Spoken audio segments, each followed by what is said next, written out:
Marcos 13, versículo 8 e 9. O Senhor Jesus diz: porque se levantará nação contra nação, reino contra reino, e haverá terremotos em diversos lugares, e haverá fomes.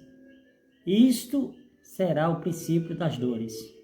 Mas olhai por vós mesmos, porque vos entregarão aos concílios e às sinagogas, sereis açoitados e sereis apresentados ante presidentes e reis por amor de mim, para lhes servir de testemunha. Os discípulos perguntam a Jesus a respeito do fim dos tempos, quando será. Eles estavam elogiando muito o templo, e nós sabemos o que aconteceu com o templo de Jerusalém. Jesus ele começa a falar para que os seus discípulos não sejam enganados. E Jesus ele dá uma advertência no versículo 8 de Marcos 13, né? Falando sobre guerras, né? Haverá terremotos, fome em vários lugares. Isso ainda é o princípio das dores. Jesus está dizendo que quando isso sempre houve e haverá terremotos. Hoje a tecnologia, né, diz com mais exatidão quantos terremotos tem durante o dia, o ano, onde tem um terremoto. Então antigamente não tinha a comunicação que tem hoje. Tinha um terremoto em outro continente para que as pessoas soubessem. A guerra, sempre existiu guerras. Fome, sempre existiu pessoas que passavam fome, mas agora está pior. E Jesus Cristo ele está dizendo. Mas Jesus ele dá um alerta aos seus discípulos, porque o Evangelho, a palavra do Senhor Jesus Cristo, muitas pessoas estão confundindo.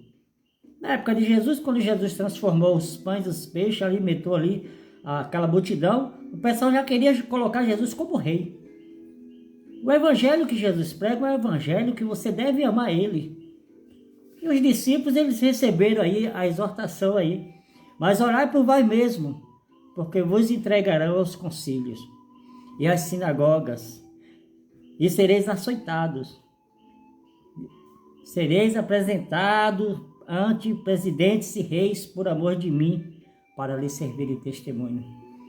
Jesus Cristo ele está dizendo, antes de acontecer tudo isso, né, o fim vai vir, mas vai acontecer muitas coisas. Jesus não pregou o evangelho em que os discípulos iam desfrutar de riquezas, de bênção, de prosperidade.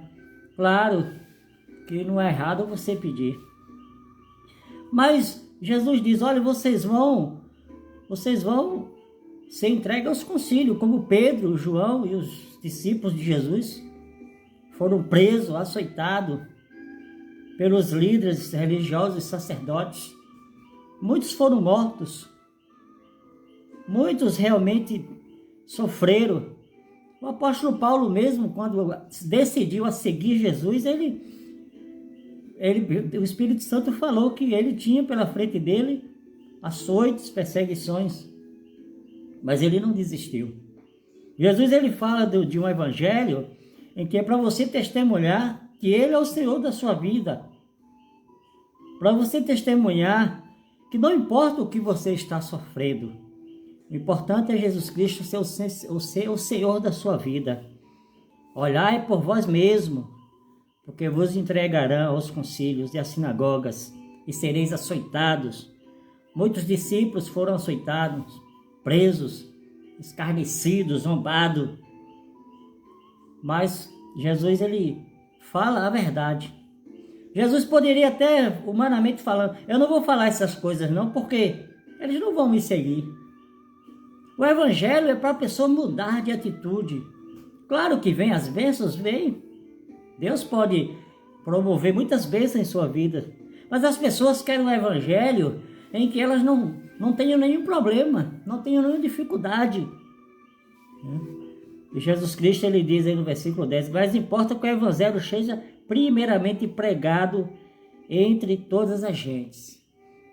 Cada dia a palavra de Deus está sendo ministrada. Os discípulos pagaram um preço muito grande para anunciar esse evangelho.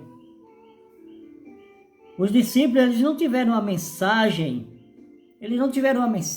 que eles iam ser vitoriosos. Claro que a maior vitória é você saber onde você vai passar a sua vida eterna. Onde você vai passar? Com quem? Do lado de quem?